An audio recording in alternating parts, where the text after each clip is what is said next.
Good morning, ma'am.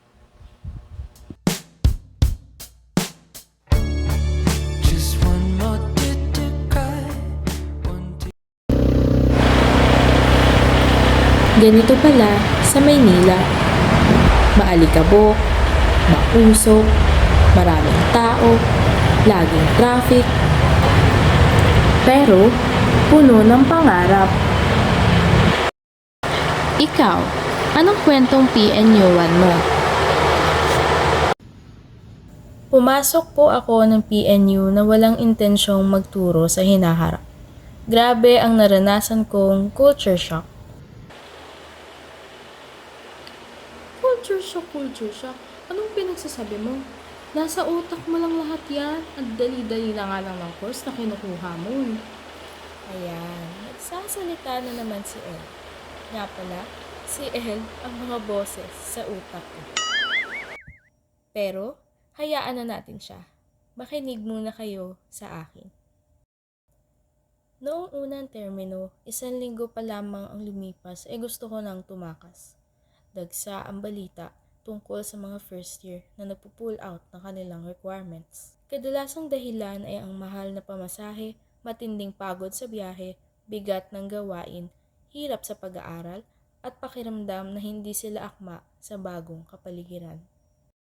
Lahat ng ito ay naranasan ko. Sa kabila ng lahat, pinilit kong manatili. Pinilit kong bigyan ng pagkakataon ang sarili kong masanay, mag-adjust at matuto. Habang lumilipas ang mga araw, natutunan kong harapin ang pinakamalaking hamon. Ang tahimik na agam-agam at pangambang baka hindi ko kayanin. Ang pakiwaring ito ang kalaban ko sa araw-araw. Paulit-ulit kong naririnig mula sa ibang tao na, "Kaya mo yan, ikaw pa ba?"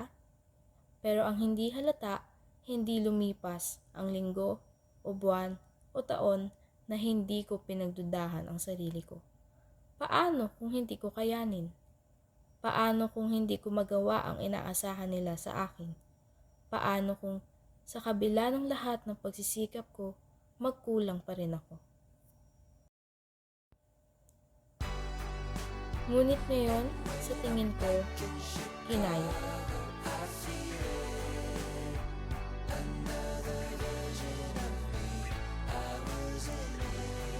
Napaisip ako, baka ang tunay na kaaway ko ay hindi ang mga balakid sa aking daraanan, kundi ang mga limitasyon na ako mismo ang nagtatakda para sa sarili ko.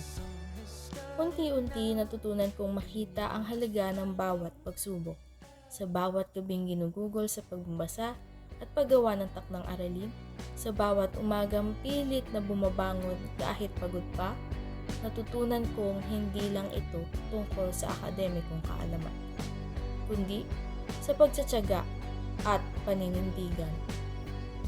Dahil may mga bata at mag-aaral ang naghihintay sa akin.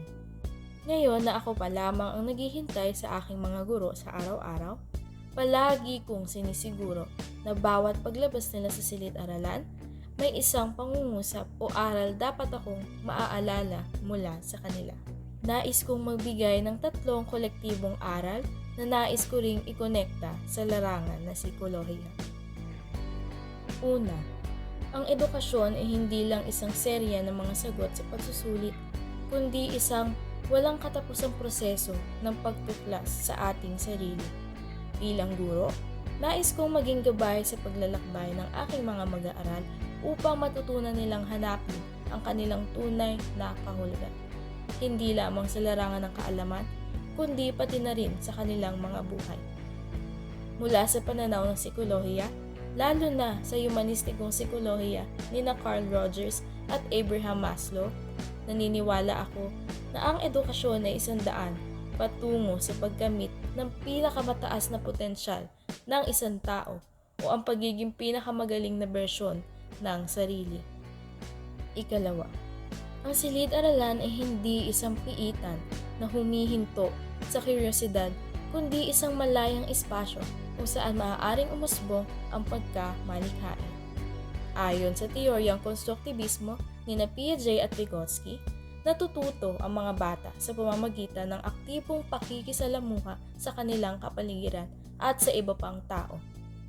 Sa pananaw ng edukasyong progresibo, hindi sapat na sila ay matuto lamang ng mga impormasyon. Kinakailangan nilang maranasan at maunawaan ito sa pamamagitan ng aktibong pakikilahok. Sa ganitong paraan, nagiging makulay at may kabuluhan ang kanilang pagkatuto sapagkat ito ay may koneksyon sa kanilang sariling buhay at hinaharap. At panghuli, ang pinakamahalagang aral ay hindi itinuturo, kundi isinasabuhay. Bilang guro, hindi ko maaaring turuan ng tapang ang aking mga mag-aaral kung hindi ko ito ipinapakita sa aking mga gawain. Hindi ko maituturo ang tiyaga kung ako mismo ay sumusuko. Hindi ko maipapasa ang pagmamahal sa kaalaman kung hindi ako patuloy na natututo. Ayon kay Albert Bandura at sa kanyang teorya ng pagkatutong sosyal, natututo ang mga mag-aaral sa pamamagitan ng pagmamasid at paggaya sa kanilang guro at modelo. Ang pagiging guro ay hindi lamang isang propesyon, kundi isang misyon. Isang pangakong magiging liwanag sa dilim ng alinlangan, gabay sa kanilang landas, at patunay na kaya nilang harapin ang mundo. Dahil sa huli, hindi ako ang sentro ng edukasyon. Sila ang dahilan kung bakit ako narito. Sa kanilang mga mata, nakita ko ang pag-asa, at sa bawat ngiti nila, naramdaman ko ang halaga ng bawat aral, ng bawat sakripisyo.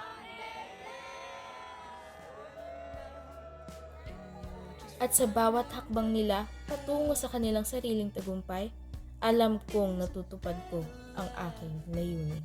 A major sacrifice, but clueless at the time. Isang progresibong filosofiya para sa progresibong kaunlaran. Just trust me, you'll be fine. And when I'm back in Chicago, Good morning!